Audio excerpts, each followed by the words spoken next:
So, this video is going to be different. This is a video that took me longer than usual to research and, more importantly, wrap my mind around this crap. And it reminds me of the time when I joined X, and it took me a really, really long time to come to terms with how much fraud there is in the trucking industry. Today, we're going to be talking about the crash that happened in Indiana on February 3rd, the logo that everyone but me seems to be very, very familiar with, and a research of a lot of the online investigators that happened over years. If you still think that chameleon carriers should be left alone, sit back, relax, and let's chat. Ready? Let's go.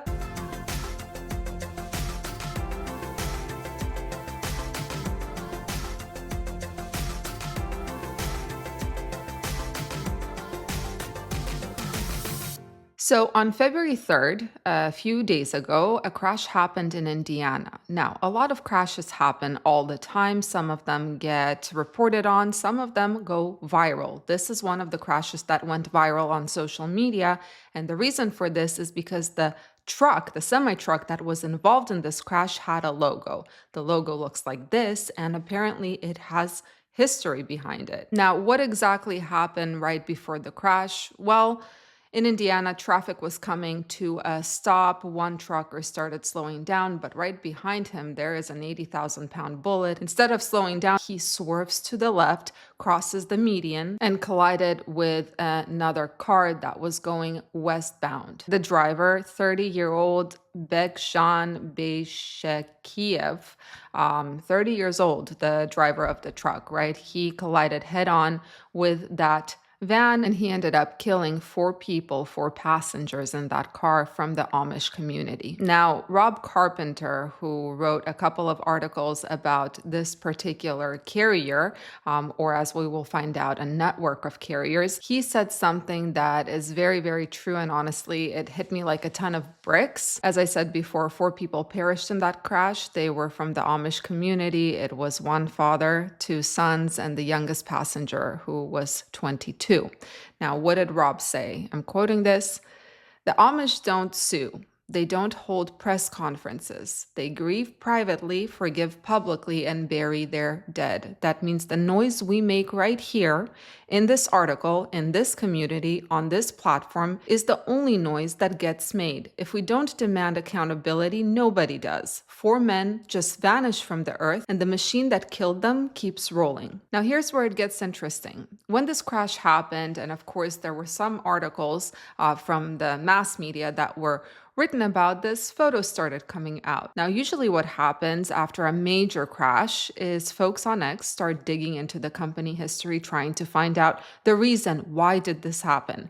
This did not happen in this case because everyone already knew the reason. For years, people on X have been literally screaming at the top of their lungs saying that pay attention to this logo. This is going to end badly.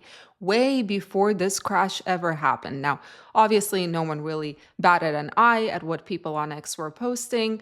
Very typical. This is also happening with what truckers are saying is wrong in the trucking industry, and no one is batting an eye. Now, I wasn't one of those people who was screaming at the top of my lungs saying that this logo has to be paid attention to because I'm pretty new on X, but I'm just trying to do my part on this channel. My point is this crash could have and should have been prevented. So I did some of my own research, but of course I'm going to be quoting a lot of people who have been looking into these network of companies for years. So again, all credit goes to them. Let's start with Danielle Chaffin, who did some very deep research into this company. This is what she had to say. This is a well-known web of multiple trucking companies and shell companies, 20 to be exact. Now, Rob Carpenter actually reported that there are multiple videos online that show how drivers from these networks are swapping out decals. So let's take a look at those videos.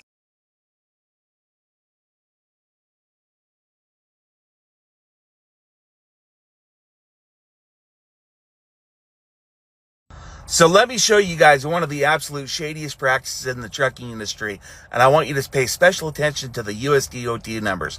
Now, he just changed the name from KG Trucking to Tutashi, right?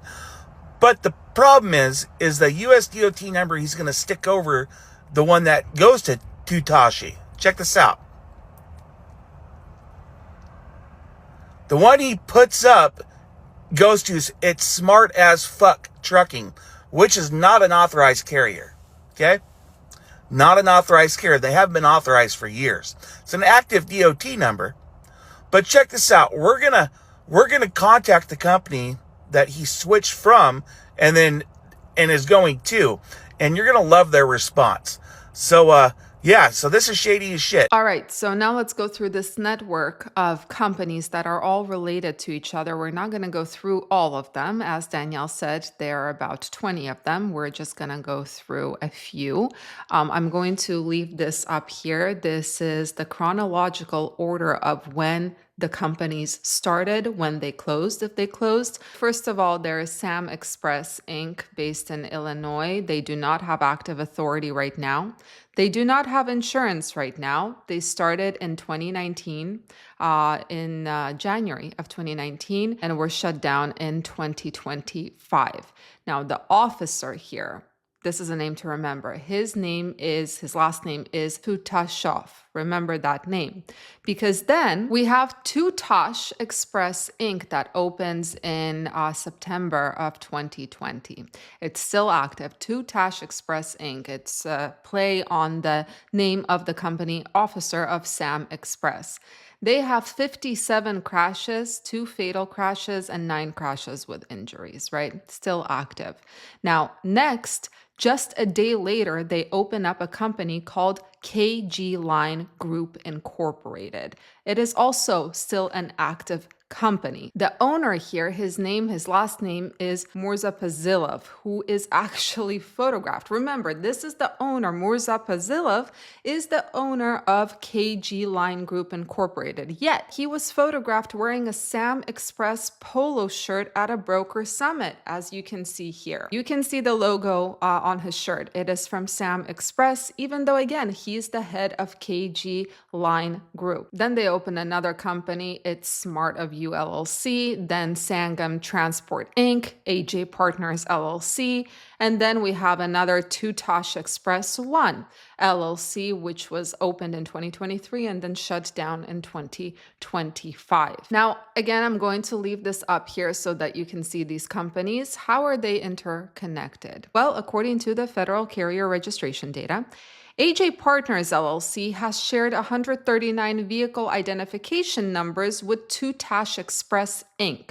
AJ Partners also shared 36 VINs with KG Line Group, the same trucks inspected under different DOT numbers, textbook Chameleon carrier network. But this is not all. On November 26th of 2025, literally a couple of months ago, a lawsuit was filed against the owner of Sam Express, Tutashov. In the lawsuit, this Chameleon carrier network is referred to as the KGZ outfit, which is defined as a sophisticated criminal enterprise operating under the guise of legitimate motor carrier business. So then it says, since at least 2021, and I'm going to correct this because we already saw on the timeline that this is happening at least since 2020, right? The KGZ outfit has operated a fraudulent chameleon carrier scheme designed to evade federal safety regulations, avoid legal liability, circumvent customer blacklists, and systematically exploit commercial drivers through predatory leasing arrangements in violation of federal law. It then goes to say the KGZ outfit operates through a network of shell corporations that share common ownership, common management, common operational control, intermingled finances, and a unified fraudulent business purpose.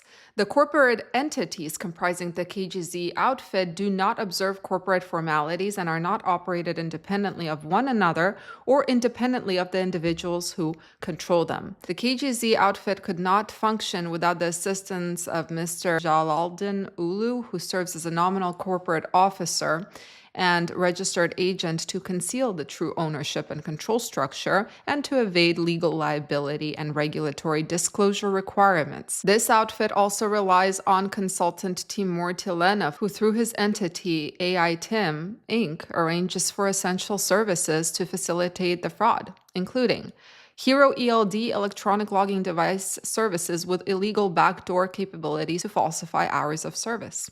Number 2, coordination avoidable insurance policies through reliance partners and other providers to pass roadside inspections while avoiding legitimate insurance costs. The KGZ outfit operates what is known as a Chameleon carrier scheme, cycling drivers and equipment through multiple corporate entities with separate USDOT numbers in order to circumvent customer and broker blacklists when one entity develops a poor reputation, evade regulatory enforcement by shutting down entities facing FMCSA scrutiny and continuing operations under different names, conceal the true scope of operations from drivers, customers, insurance, and regulators, undercut legitimate motor carriers by avoiding costs associated with regulatory compliance, proper insurance, and lawful driver compensation.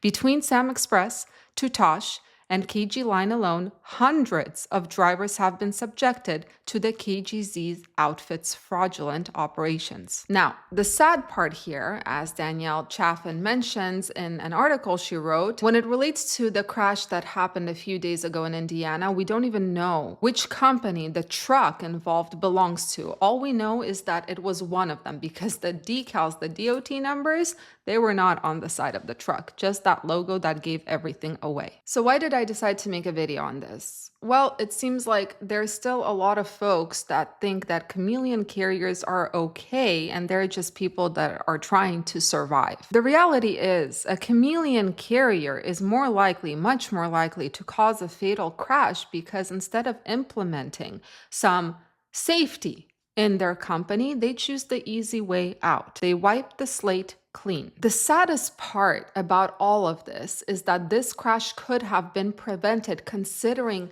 I researched this, I looked through X.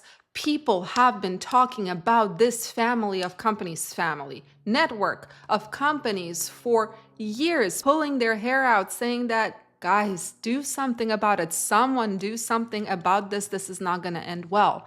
No one batted an eye. Yet now, after the fact, and after 4 people have died, all of a sudden, we have a post from Secretary Sean Duffy finally paying attention to this company. I especially like the part where it says, I will continue to demand we shine a spotlight on these preventable tragedies. Yes, this is an issue that people have been shining not just a spotlight on, every light on earth, but no one took them seriously. So yes, I am absolutely going to continue shining the spotlight, as they say, on the chameleon carrier problem. I'm going to continue sharing the findings with you because if I shut up, I am part of the problem. Pretending a problem doesn't exist doesn't make it go away. We're not ostriches who hide our heads in the sand. Chameleon carriers have to go, and it's the job of the FMCSA to find a way to make that happen. Anyway, guys, I'm gonna stop there. What I shared with you is just the tip of the iceberg. As I understand it, there's so much more